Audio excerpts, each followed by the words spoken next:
In Formula One, only one driver wins. One name gets written into history, one anthem plays, one driver lifts the trophy. But sometimes, the driver we remember the most isn't the one who won. Because Formula One doesn't just create champions, it creates heartbreak.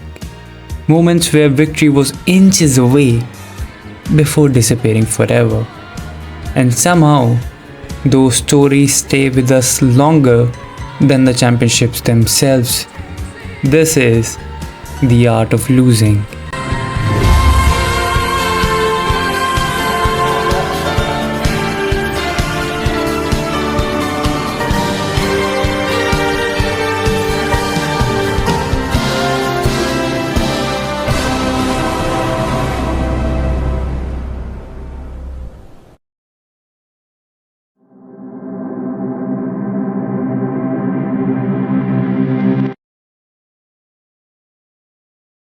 Brazil, Interlagos, and even it was Felipe Massa's home race. Rain falling from the sky, Ferrari garage holding their breath. Felipe Massa crosses the finish line and becomes the world champion. The crowd explodes, his family celebrates, even Ferrari celebrates as well, but only for 30 seconds. Because after that, Lewis Hamilton overtakes Timo Glock on the final lap. Raikkonen's third, and is that Glock? Is that Glock going slowly? It is, That's it's Glock. Oh my goodness me, Hamilton's back in position again. 100,000 local hearts sink in the grandstands. And everything disappears instantly. Massa didn't just lose the championship in that corner, he lost it by one single point. And that's what makes it cruel. Because for a brief moment, he had it.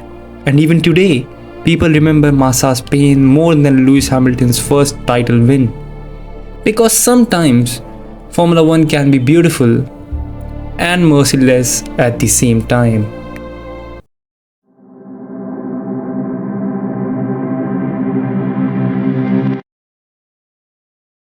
"2012 wasn't supposed to happen. That Ferrari had no right fighting for the championship.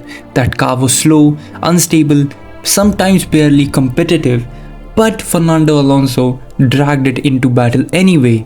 Week after week, he performed miracles, podiums from nowhere, victories nobody expected, pure determination. And going into the final race, he still had a chance against Sebastian Vettel and the unstoppable Red Bull.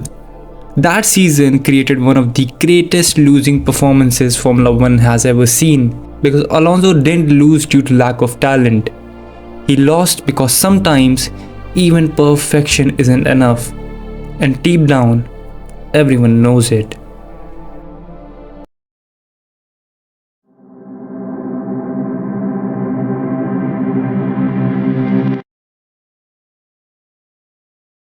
Abu Dhabi, one lap. That's all it took.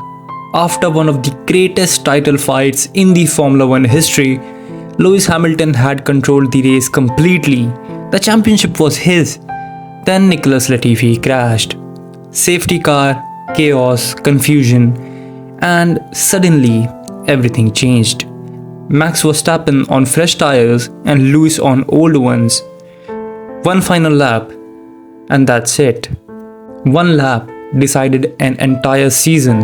And while Verstappen officially became world champion, the image people still argue about today is Hamilton sitting alone after the race, silent, broken, because controversy creates scars, and Formula One never truly forgets scars.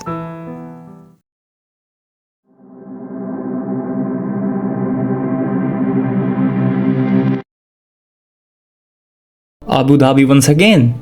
Ferrari only needed a safe race. That's it. Just cover Mark Webber.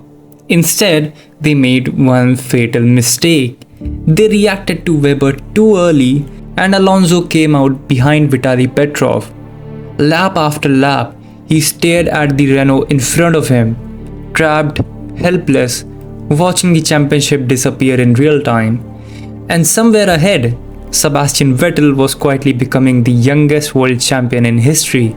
What people remember most is Alonso's helmet filling Vitali's mirrors, desperately trying to escape. Because sometimes losing isn't dramatic, sometimes it's slow torture.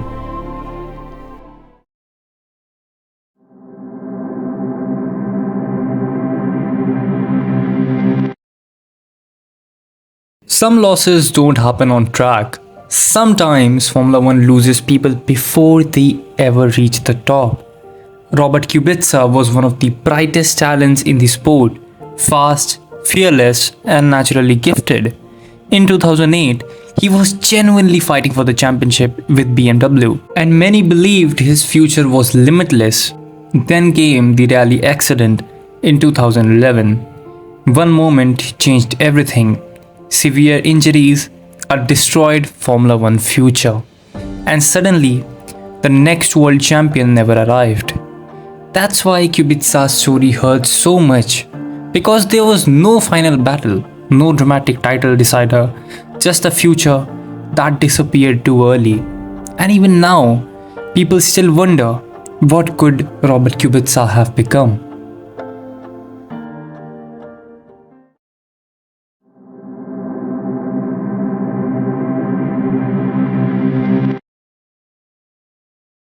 Two 2003 was strange because nobody expected Kimi Raikkonen to fight for the championship, especially not in that McLaren. That car wasn't dominant, sometimes it wasn't even reliable, but Kimi Raikkonen kept dragging it into contention anyway, quietly, calmly, without drama, without politics, just pure speed. And somehow, he entered the final race with a real chance of becoming world champion.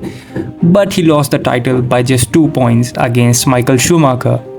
And yes, just by 2 points. And honestly, that season created the image people still remember today. Kimi Raikkonen as the cold, silent underdog who could extract magic from impossible cars. Sometimes losing creates legends faster than winning ever could.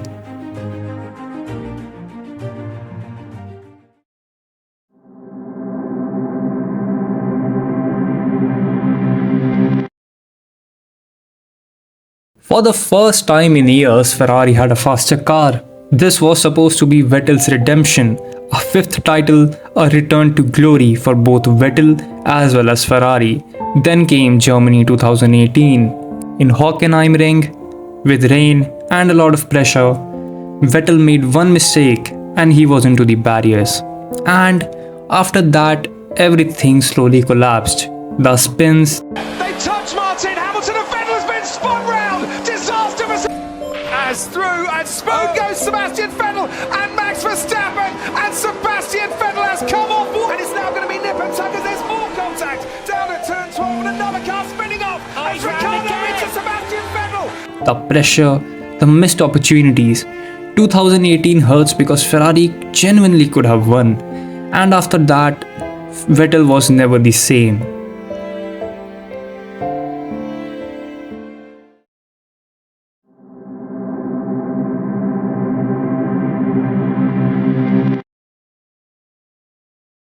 For years, Formula One belonged to Max Verstappen. Win after win, championship after championship, the sport stopped asking, can he win?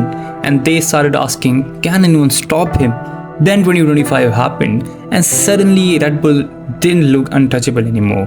McLaren had become terrifyingly fast. They were not just quick, they were dominant. Some weekends they looked unbeatable. The car was stable, aggressive in corners, and incredible on tires. And for the first time in years, Max had to fight a faster car consistently. At one point, he was 102 points behind the championship leader Oscar Piastri. Normally, that's the end of a title fight, especially against a car as strong as the McLaren. But Verstappen refused to disappear. Week after week, he dragged the results out of impossible situations. And slowly, the gap started shrinking.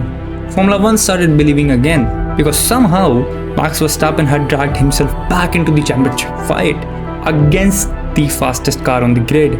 But he was not able to win the championship. He lost the championship by just 2 points against Lando Norris. But what made 2025 memorable wasn't that Verstappen became slow. He didn't. He was still one of the fastest drivers on the grid. But for the first time in years, people believed that he could actually lose. And somehow, that made him more interesting than ever. Because dominance impresses people, but struggle makes them look human. And maybe that's why seasons like this stay in memory, not because of statistics, not because of trophies, but because we finally saw what Max Verstappen looked like under pressure again. Not a machine, not an unstoppable champion, just a driver trying to hold on to an empire that was beginning to crack.